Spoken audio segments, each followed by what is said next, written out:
Hello hi नमस्कार सत श्री अकाल आदाब दोस्तों मित्रों साथियों और सहेलियों। उम्मीद है आप सभी ठीक होंगे। तो आज हम लोग बात करेंगे मेंस्ट्रुअल साइकिल, आवर्त चक्र। तो पहले जान लीजिए इसे और किस किस नामों से जानते हैं, यानी कि अन्य नाम। अन्य नाम में इसे मासिक धर्म कहते हैं, माहवारी कहते हैं, पीरियड कहते हैं और आवर्त चक्र, रजोधर्म, रजो चक्र, आवर्त चक्र। ठीक, तो इतने नामों से इसे जानते हैं। तो चलिए इसके बारे में जानना शुरू करते हैं। अब देखिए ये कहते किसे हैं। जब निषेचन नहीं होता है तो ये है मादा का गर्भाशय,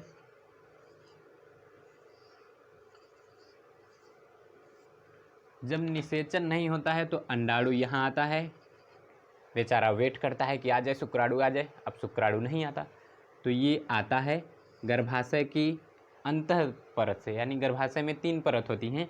ये जो है ये है पेरीमीट्रियम, मायोमीट्रियम, इंडोमीट्रियम। तो यानी कि गर्भाशय की इंडोमीट्रियम से चिपकता है और चिपकने के बाद गर्भाशय के इंडोमीट्रियम के ऊतक के साथ रक्त का स्राव इधर आगे वेजाइना से हो जाता है। तो इसी प्रक्रिया को कहते हैं आवर्त चक्र। ये हर 28 दिन पर होता है। कितने दिन पर होगा? 28 दिन के अंतराल पर। अगला स्टार क्या है? 28 दिन पर होता है, इसीलिए इसको मासिक चक्र कहते हैं। 28 दिन यानी लगभग 1 माह पर होता है। देखिए ये बारी बारी से दोनों अंडाशय होगा, यानी कि पहले लेफ्ट ओवरी से फिर राइट ओवरी से। तो ये बारी बारी से लेफ्ट ओवरी फिर राइट ओवरी, एक बार लेफ्ट ओवरी से फिर राइट ओवरी से। और ये जो स्टार्ट होता है सबसे पहले, ये तो महिलाओं में होता है और कोई स्तनधारी में होता नहीं, प्राइमेट्स में केवल महिलाओं में होता है। तो ये स्टार्ट होता है 12 से 13 ईयर की, 12 से 13 की उम्र में। और ये जब सबसे पहली बार स्टार्ट होता है तो इसे कहते हैं मेनार्की। क्या कहते हैं? मेनार्की। रजो दर्शन। रजो दर्शन क्या होता है? आवर्त चक्र जब पहली बार स्टार्ट होता है तो उसी को क्या कहते हैं? रजो चक्र। पुरुष में शुक्राणु निर्माण की प्रक्रिया तो जब तक वो जीवित रहता है तब तक चलती है। महिलाओं में अंडाणु निर्माण की प्रक्रिया 45 से 50 की उम्र में, कम से कम 45, बहुत ज़्यादा है तो 50 की उम्र में वो समाप्त हो जाती है। तो जब ये समाप्त होता है उसको कहते हैं मोनोपॉज। रजो निवृत्ति। मासिक चक्र के स्टार्ट होने की प्रक्रिया को क्या कहेंगे? रजो दर्शन। समाप्त होने की प्रक्रिया को क्या कहेंगे? रजो निवृत्ति। ठीक। ये 28 दिनों के अंतराल पर होगा, एक बार लेफ्ट ओवरी से फिर राइट ओवरी से। और ये किस में होगा? केवल महिलाओं में, केवल फीमेल में। अन्य अदर स्तनधारी में, अदर मैमल्स में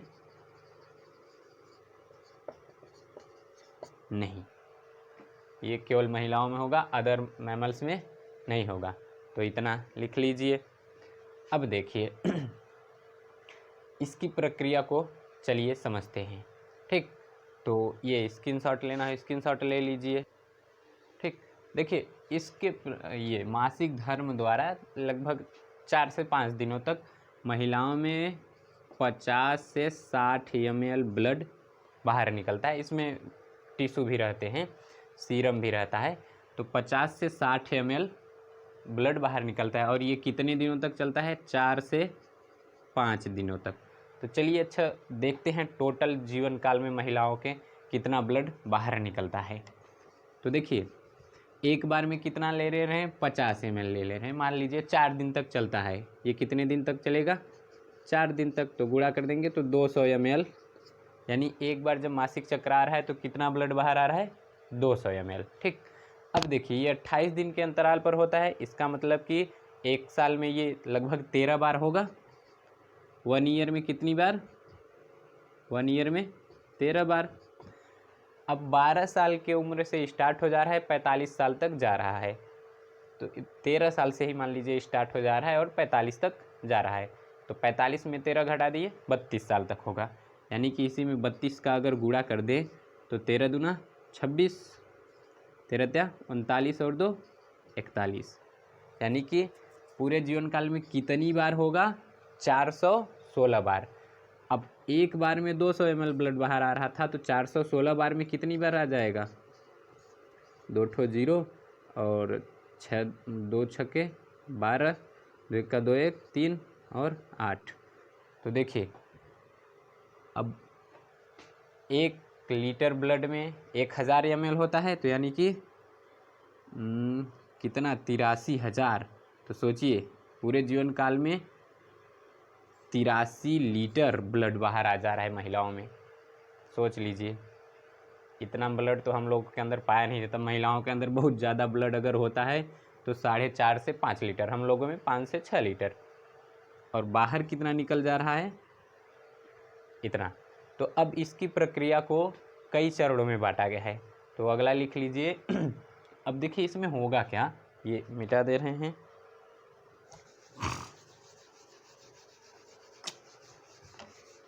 आवर्त चक्र,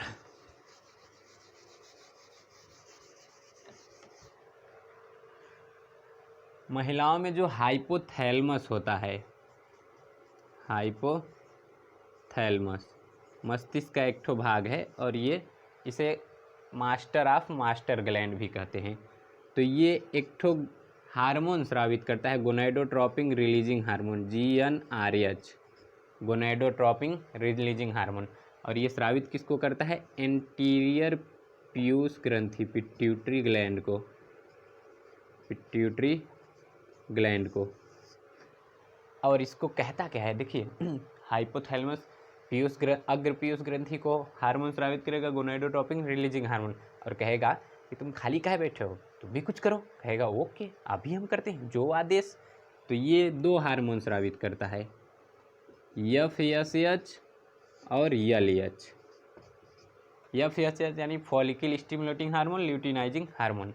तो ये देखो, ये ओवरी को कहता है, ओहो 1 मिनट, ये ओवरी में फॉलिकल सेल रहते हैं, फॉलिकल सेल। तो ये उनको स्टिमुलेट करता है एस्ट्रोजन हार्मोन स्रावित करने के लिए। कौन सा हार्मोन, एस्ट्रोजन। अब ये एस्ट्रोजन हार्मोन जाएगा हाइपोथैलेमस के पास और कहेगा चाचा इतना धीरे धीरे काहे श्रावण कर रहे हो, इसका श्रावण बढ़ाओ।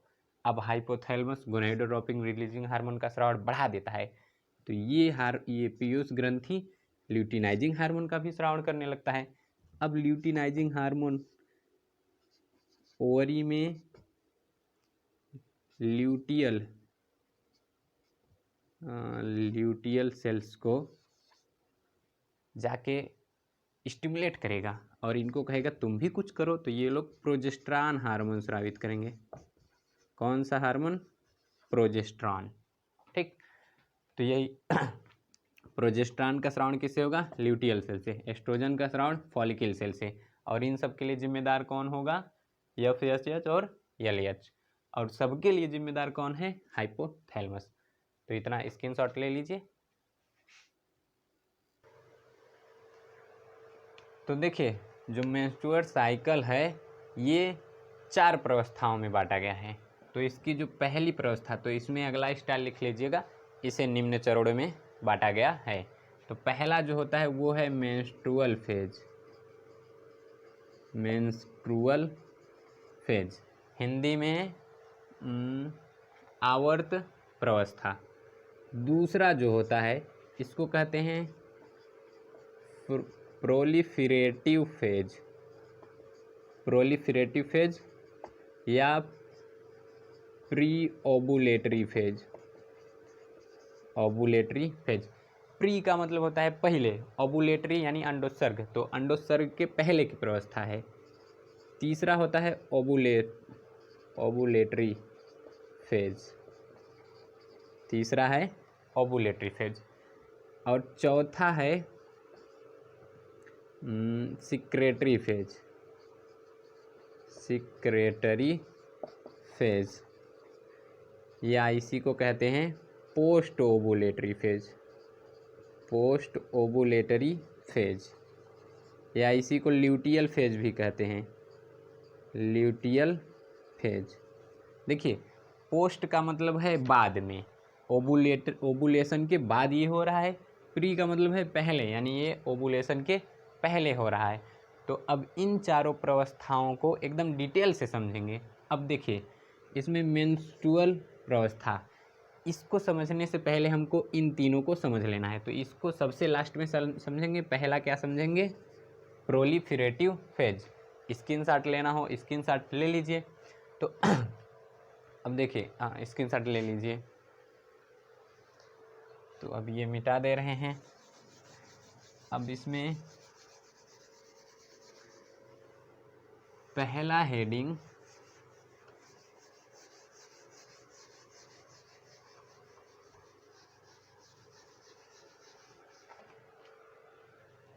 Proliferative phase.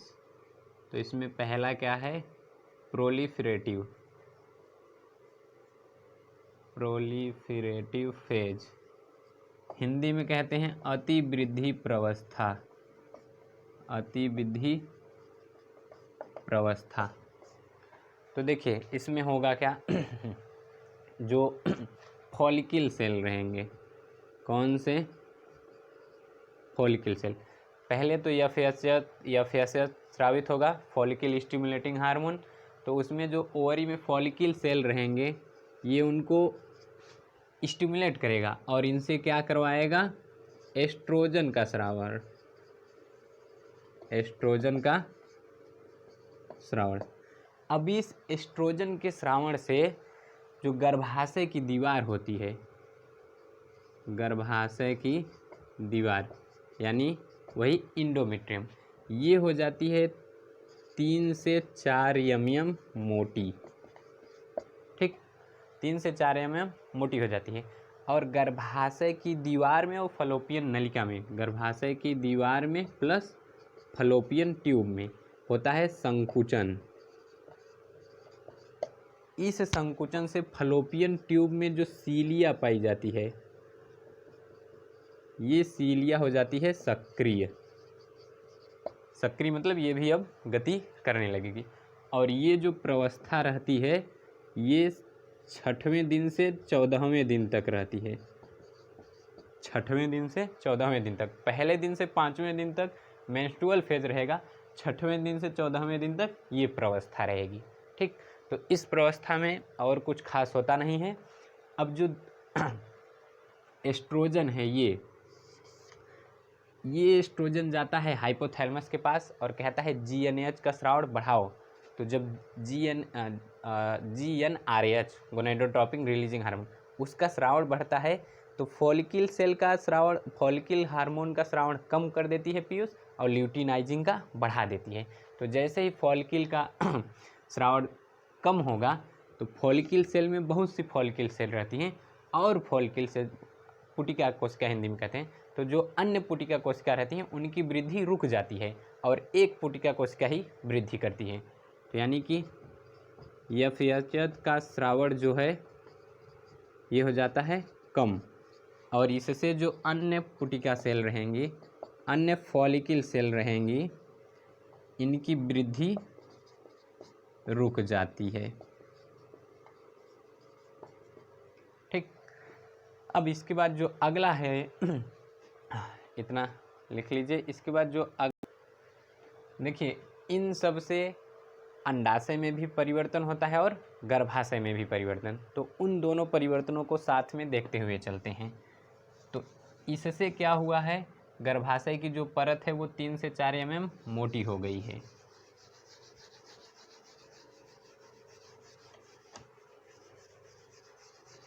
तो पहले जान लीजिए ये प्रवस्था कितने दिनों तक चलती है? 28 दिनों तक। यहाँ मान लीजिए पहला दिन है और यहाँ है 5वां दिन, यहाँ 6वां दिन, यहाँ है 14वां दिन, यहाँ है 28 दिन, और इधर से फिर वही 1 2 3 4 5। तो देखिए ये जो है इतना, ये कहलाता है मेंस्ट्रुअल फेज, मेंस्ट्रुअल फेज। और ये इतना जो है यही कहलाता है, अच्छा यहाँ 15 भी लिख लीजिए, तो ये इतना कहलाता है प्रोलिफरेटिव फेज, प्रोलिफरेटिव फेज। और इसी के आगे है ओवुलेटरी फेज, ओवुलेटरी फेज। और इसके बाद है सिक्रेटरी फेज, सिक्रेटरी फेज। और इसके बाद फिर आ जाएगा आपका वही पहला मेंस्ट्रुअल फेज, मेंस्ट्रुअल फेज। तो अब देखिए पहला अभी हमने समझा प्रोलिफरेटिव फेज, तो इससे गर्भाशय में क्या चेंज होगा और अंडाशय में क्या चेंज होगा वो देखिए। तो गर्भाशय में यहाँ से ये, तो गर्भाशय की, इसमें तो गर्भाशय की परत मान लीजिए ऐसे है, ये गर्भाशय की परत, तो इधर तो गर्भाशय की परत मोटी रहती है, वो हो जाती है पतली, और इसमें वो होना शुरू होती है मोटी। तो ये गर्भाशय की परत हो गई मोटी, 3 से 4 mm ये मोटी हो गई। और अब अंडाशय में क्या परिवर्तन होगा? तो अंडाशय में रहता है प्राइमरी फॉलिकल सेल, ये है प्राइमरी फॉलिकल, ये बन जाता है सेकेंडरी फॉलिकल में। किस में बन जाएगा? 2 डिग्री फॉलिकल। अब इसी फॉलिकल में एक ठो गुहा आ जाती है, एट्रम कहते हैं, तो ये बन जाता है ग्राफियन फॉलिकल। ये है सेकेंडरी oocyte और इसी में ये एक ठो गुहा आ गई है, तो अब इसको कहते हैं ग्राफियन फॉलिकल, ग्राफियन फॉलिकल। और ये प्रवस्था यहीं 14, यहाँ है 14 दिन, और यहाँ ये चालू कब हुआ था? 6वें दिन से 14वें दिन तक। तो अब दूसरी प्रवस्था आ गई, दूसरी प्रवस्था अगली, यानी अगली जो भी है वो है ओवुलेटरी फेज, ओवुलेटरी फेज। तो देखिए इसमें क्या होगा, हुआ क्या था, एस्ट्रोजन का श्रावण बढ़ा था, तो वो जाके इसके श्रावण को कम कर दिया। अब जैसे ही एफएसएच का श्रावण कम हुआ तो एलएच का श्रावण बढ़ेगा, तो जैसे ही एलएच का श्रावण बढ़ता है तो ये जो फॉलिकल ग्राफियन पुटिका है, ग्राफियन पुटिका ये फट जाती है। अब जैसे ही ग्राफियन पुटिका फटेगी, सेकेंडरी oocyte बाहर आ जाता है, सेकेंडरी oocyte बाहर आ जाएगा, सेकेंडरी oocyte बाहर आ जाता है। इसी क्रिया को कहते हैं अंडोत्सर्ग, यानी कि अंडाशय से अंडाणु का बाहर निकलना क्या कहलाएगा? अंडोत्सर्ग। ठीक, इससे क्या होता है, शरीर का जो तापमान है, शरीर का तापमान ये बढ़ जाता है, और शरीर का तापमान बढ़ने से श्लेष्म की मात्रा भी बढ़ जाती है, इससे महिलाओं में संभोग यानी सेक्स की इच्छा जागृत हो जाती है। ये था ओवुलेटरी फेज। और ये रहता कितने दिनों से है? ये ओवुलेटरी फेज होता है 14वें दिन, और बहुत ज़्यादा हुआ तो 15वें दिन। कब कब रहेगा? 14वें दिन से 15वें दिन। इसमें अंडोत्सर्ग की क्रिया होगी, अंडा, यानी कि यहाँ देखिए ग्राफियन पुटिका से सेकेंडरी oocyte, ये जो है यही है सेकेंडरी oocyte, ये बाहर निकल जाता है, अर्थात अंडाशय से सेकेंडरी, जो अंडाणु निकलता है वो सेकेंडरी oocyte के रूप में निकलता है। याद कीजिए अंडाणु जनन में आया था सेकेंडरी oocyte, तो वो सेकेंडरी oocyte के रूप में बाहर निकल जाएगा। तो लास्ट अब अगला जो फेज हो जाएगा, अच्छा इतना लिख लीजिए, अब अगला है सिक्रेटरी फेज। अगला क्या है? सिक्रेटरी फेज, स्रावी प्रवस्था, या इसी को ल्यूटियल फेज भी कहते हैं। अब देखिए इसमें क्या होगा, ये जो ग्राफियन पुटिका है वो फट गई है, तो जो ग्राफियन पुटिका रहती है यानी कि ग्राफियन फॉलिकल, इसी में रक्त का थक्का जम जाता है, रक्त का थक्का, और ये बना लेता है ल्यूटियल, क्या कहते हैं, कार्पस ल्यूटियल, कार्पस ल्यूटियल बना लेगा। ठीक, अब जैसे ही वो फट जाता है तो फटने के बाद वो क्या कहलाता है, कार्पस ल्यूटियल। अच्छा हाँ, रक्त का थक्का नहीं, जैसे ही वो फट जाता है, फटने पर वो क्या कहलाता है, कार्पस ल्यूटियल, और सेकेंडरी साइड बाहर निकल जाता है। इससे क्या होता है, एस्ट्रोजन और प्लस प्रोजेस्ट्रॉन, प्रोजेस्ट्रॉन की मात्रा बहुत अधिक बढ़ जाती है, थोड़ी बहुत एस्ट्रोजन की मात्रा भी बढ़ती है। तो इससे होता क्या है, जो गर्भाशय है वो फिर पुनः 4.6 मीटर mm मोटा हो जाता है। कौन, गर्भाशय, ताकि अंतर्रोपण इम्प्लांटेशन हो सके, ये और मोटा हो जाएगा। ठीक, ये और मोटा हो जाता है। और ये प्रक्रिया कब से कब चलती है, देखिए ओवुलेटरी वो तो 14वें से, तो ये 15वें से 28 दिन पर होता है, 15वें से 28 दिन पर। इतना हो गया। तो अब देखिए लास्ट जो है वो है मेंस्ट्रुअल फेज, ये लिख लीजिए, लास्ट है मेंस्ट्रुअल फेज। मेंस्ट्रुअल फेज ये बता लास्ट में रहे, होता सबसे पहले है। तो ये जो ग्राफियन पुटिका फटी हुई है, अगर इसी में मान लीजिए जो ल्यूटियल, कार्पस ल्यूटियल है, कार्पस ल्यूटियल, इसी में रक्त का थक्का जम जाता है और ये बन जाता है कार्पस एल्बिकेंट, कार्पस एल्बिकेंट। ठीक, तो ये इसका निर्माण कर लेगा। अब देखिए यहाँ प्रोजेस्ट्रॉन और एस्ट्रोजन, प्रोजेस्ट्रॉन की मात्रा बढ़ी थी प्लस एस्ट्रोजन की मात्रा भी बढ़ गई थी। तो अब होगा क्या, वो जाएंगी गर्भाशय की दीवारों में, उनकी निषेचन जब नहीं होगा तो ये जो गर्भाशय की दीवार में रक्त सप्लाई रहता है, इनकी मात्रा हो जाती है एकाबैग कम हो जाएगी। तो जो रक्त वाहिनियाँ रहती हैं वो सूख जाती हैं। और जैसे ही ये देखिए, ये है गर्भाशय, तो जैसे ही अंडाणु आएगा यहाँ, अंडाणु यहाँ आता है तो ये उसके परतों सहित बाहर आ जाएगा। और ये कब से कब होता है, यानी ये 4 से 5 दिन का होता है, 4 से 5 दिन का, यानी 1 दिन से लेके 5वें दिन तक। तो ये रक्तस्राव के रूप में चलता रहता है। अब ये निषेचन नहीं जब हुआ है तब ये बाहर आ गया। अब सपोज करिए अगर निषेचन हो जाता तब क्या होता, तो अगला हेडिंग लिख लीजिए इसी में, निषेचन। ठीक, तो ये था आवर्त चक्र। अगला हेडिंग निषेचन।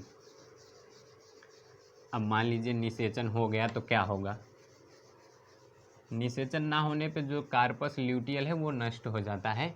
निषेचन होने पर देखिए क्या होता है, फर्टिलाइजेशन, निषेचन।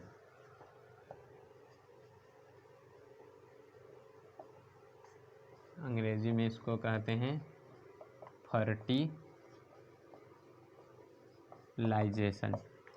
तो देखिए जब नर युग्मक यानी शुक्राणु ये मिल जाए मादा युग्मक से, मादा युग्मक यानी अंडाणु से, और बना ले युग्मनज, और ये युग्मनज होता है द्विगुणित, ये भी होता है अगुणित, ये भी होता है अगुणित। तो जब नर युग्मक मादा युग्मक से मिलकर द्विगुणित संरचना का निर्माण करता है तो वो कहलाती है युग्मनज, और ये प्रक्रिया कहलाती है निषेचन। ये होता कहाँ है, एम्पुलरी इस्थमस जंक्शन में, एम्पुलरी इस्थमस जंक्शन, यही फलोपियन नलिका, ये फलोपियन ट्यूब में पाया जाता है एम्पुलरी इस्थमस जंक्शन, उसी स्थान पर ये संपन्न होता है। तो निषेचन की जो प्रक्रिया है ये 30 से 40 करोड़ शुक्राणु रहते हैं, उनमें रेस होती है और उनमें से एक शुक्राणु अंडाणु के पास पहुंचता है। तो ये इस प्रक्रिया को निम्न चरणों में बांटा गया है। तो इसकी जो पहली प्रक्रिया है वो शुक्राणुओं का अंडाणु के पास पहुंचना, शुक्राणुओं का शुक्राणुओं का अंडाणु के पास पहुंचना। तो अब देखिए होगा क्या ये है गर्भाशय,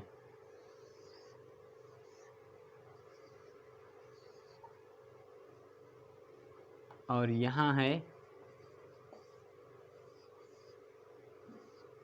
अंडाणु। अब इधर से बहुत सारे शुक्राणु जाएंगे, इनमें रेस लग जाएगी। ये शुक्राणु गए, कुछ इधर सीधे जाएंगे, कुछ इधर बहक जाते हैं बेचारे। तो देखिए अगर इन शुक्राणुओं के पास भी एंड्रॉइड फ़ोन होता तो उसमें जीपीएस रहता है, लोकेशन चालू करके सर्च करते हैं अंडाणु कहाँ है, तुरंत पहुंच जाते हैं। बेचारों के पास ना मोबाइल है ना तो जीपीएस है, तो आधे तो इधर भटक जाते हैं, आधे सीधे चले जाते हैं, आधे उधर जाएंगे। अब इनमें रेस लगी रहेगी, पैदा होने से पहले देखिए रेस लग गई। ये तो देखिए जा कितना रहा है 30 से 40 करोड़, और उसमें से निषेचन करेगा कितना, केवल एक ठो। ये तो एसएससी और यूपीएससी से भी टफ है, उसमें भी कई हज़ार पोस्ट रहती है, यहाँ एक को सफलता मिलेगी। तो यहाँ से एक ठो जाएगा और इसके पास पहुँच जाएगा। अब शुक्राणु का अंडाणु के पास पहुँचने से पहले उसमें कुछ कार्यकी परिवर्तन होता है, परिपक्वन होता है, उसका कार्यकी परिपक्वन, उसको कहते हैं कैपासिएशन, सामर्थ्य धारिता शायद हिंदी में कहते हैं, कैपासिएशन। अब उसके पास पहुँच गया तो पहला प्रक्रिया क्या था, शुक्राणु का अंडाणु के पास पहुँचना। देखिए अंडाणु, यहाँ अंडाणु का जीवन काल होता है 48 से 72 घंटे, शुक्राणु का होता है 24 से 48 घंटे। तो यहाँ जैसे आया, अगर उसके 24 घंटे के अंदर या 48 घंटे ले लीजिए, 48 घंटे के अंदर शुक्राणु नहीं आया तो अंडाणु धीरे धीरे आगे आना शुरू कर देता है। तो इसकी जो दूसरी प्रक्रिया है वो अंडाणु की परत को भेदना, अंडाणु की परत को भेदना। देखिए शुक्राणु का जो ये अग्रभाग होता है, ये ऐसे ही रहता है शुक्राणु, यहाँ रहता है केंद्रक। तो ये जो अग्रभाग होता है इसको कहते हैं एक्रोसोम। एक्रोसोम, एक्रोसोम में पाया जाता है स्पर्म लाइसिन। क्या पाया जाता है, स्पर्म लाइसिन। अब इस स्पर्म लाइसिन में दो ठो एंजाइम होते हैं, एक ठो होता है हाइलुरोनिडेज,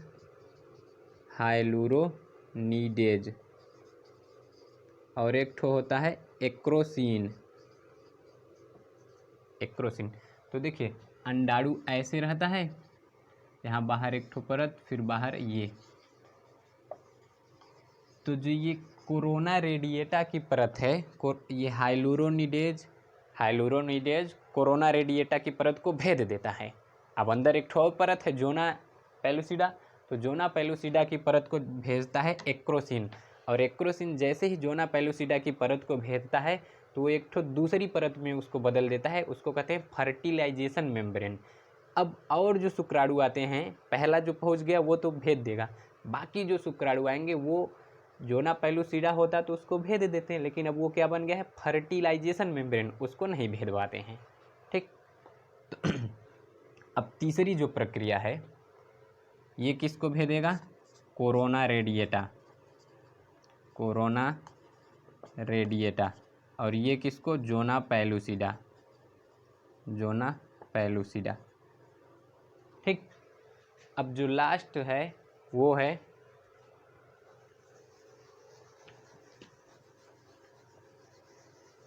शुक्राणु और अंडाणु के केंद्रक का संलयन। तीसरी जो प्रक्रिया है शुक्राणु व अंडाणु के केंद्रक का संलयन मतलब मिलना। तो देखिए ये है शुक्राणु, ये है उसका अंडाणु, तो ये है उसकी जोना पेलुसिडा परत। अब इसमें ऐसे रहती है ये कोरोना रेडिएटा, ये ग्राफियन सेल है, ग्रैनुलोसा सेल। तो इसमें मान लीजिए शुक्राणु आया, यहाँ से भेद दिया इतना, ठीक, तो ये है शुक्राणु यहाँ से ऐसे, अब इसी का ये मध्य वाला भाग, फिर ये ऐसे पतला सा, तो यहाँ इसका केंद्रक रहता है। और ये अपना एंजाइम स्रावित करके इस परत को भेज दिया, तो इसका केवल केंद्रक, शीर्ष भाग का केवल केंद्रक ही अंदर जाता है और दोनों केंद्रक मिल जाते हैं। अब दोनों केंद्रक जैसे ही मिलते हैं तो यहाँ एक केंद्रक बन जाता है और इसका नाम है युग्मनज, यानी जाइगोट का निर्माण कर लेता है। ठीक, ये है जाइगोट, द्विगुणित जाइगोट। तो इस तरह से इनमें निषेचन की क्रिया संपन्न हो जाती है।